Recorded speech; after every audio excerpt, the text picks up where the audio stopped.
ले होगा। राम राम किसान भाइयों,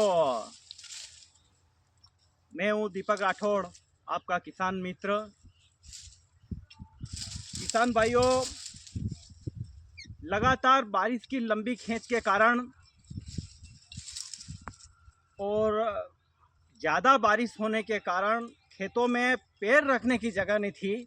इस कारण मैं अपने संतरे के बगीचे को प्रॉपर तरीके से, सही साठ तरीके से पूरे खेत में घूम नहीं पाया, जिसके परिणाम स्वरूप ये हुआ कि ये आप देख लीजिएगा, ये जो मेन अपनी कलम होती है उसके नीचे से बड़े बड़े कांटे वाले नींबू के टहनियाँ निकल गई हैं और ये पौधे के जो पोषक तत्व होते हैं ये खुद ले लेती हैं।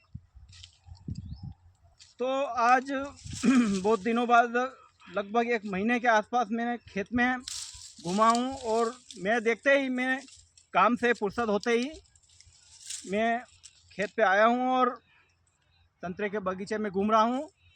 जैसे ही मैंने ये देखा कांटे वाले पौधे की डगारें बड़ी बड़ी हो गई है, तो हाथों हाथ आया और कटर लेकर आया हूँ और काटने लग गया हूँ। तो किसान भाइयों, मेरे कहने का तात्पर्य है कि आप जो अपना बगीचा यदि आप लगाया है तो आप उसमें घूम घूम कर देखिएगा।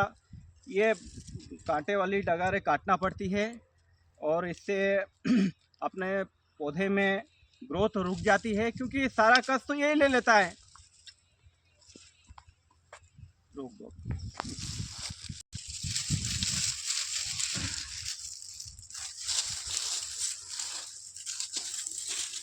किसान साथियों, देखिए ये मैं बार बार बोलता हूँ आपको, क्या बगीचा लगाइए, बगीचा लगाइए। मुख्य फसल से हटकर अपने को बागवानी करना पड़ेगी, बागवानी की तरफ जाना पड़ेगा। क्योंकि देखो, ये मुख्य फसल जो मेरी है, मैंने पिछली वीडियो में बताया था, आज ये हालत है मेरी फसल के, मुख्य फसल के, सोयाबीन के। इसमें सिर्फ ये फलियाँ दिख रही, इसके अलावा और कुछ भी नहीं बचा है। मात्र और मात्र डंखल है और ये जो फलियाँ है इसमें कुछ भी नहीं है। तो मेरा आप सभी किसान भाइयों से निवेदन है, आग्रह है कि आप अधिक से अधिक संतरे का या किसी भी प्रकार का बगीचा लगाइए, बागवानी की तरफ आप रुख करिए। निश्चित तौर पर आपको लाभ दिखाई देगा, परंतु ये है एक लंबी सोच। 2, 3, 4 साल के बाद आपको फसल मिलेगी, परंतु ये लंबा फल मिलेगा आपको।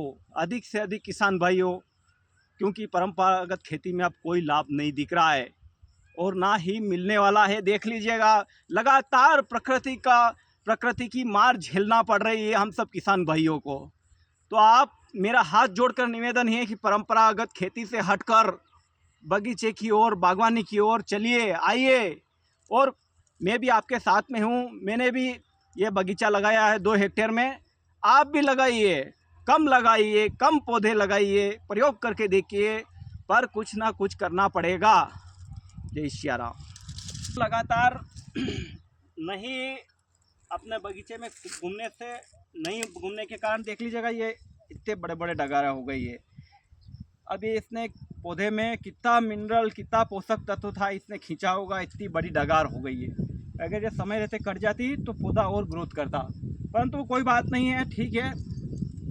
आप अब करिएगा।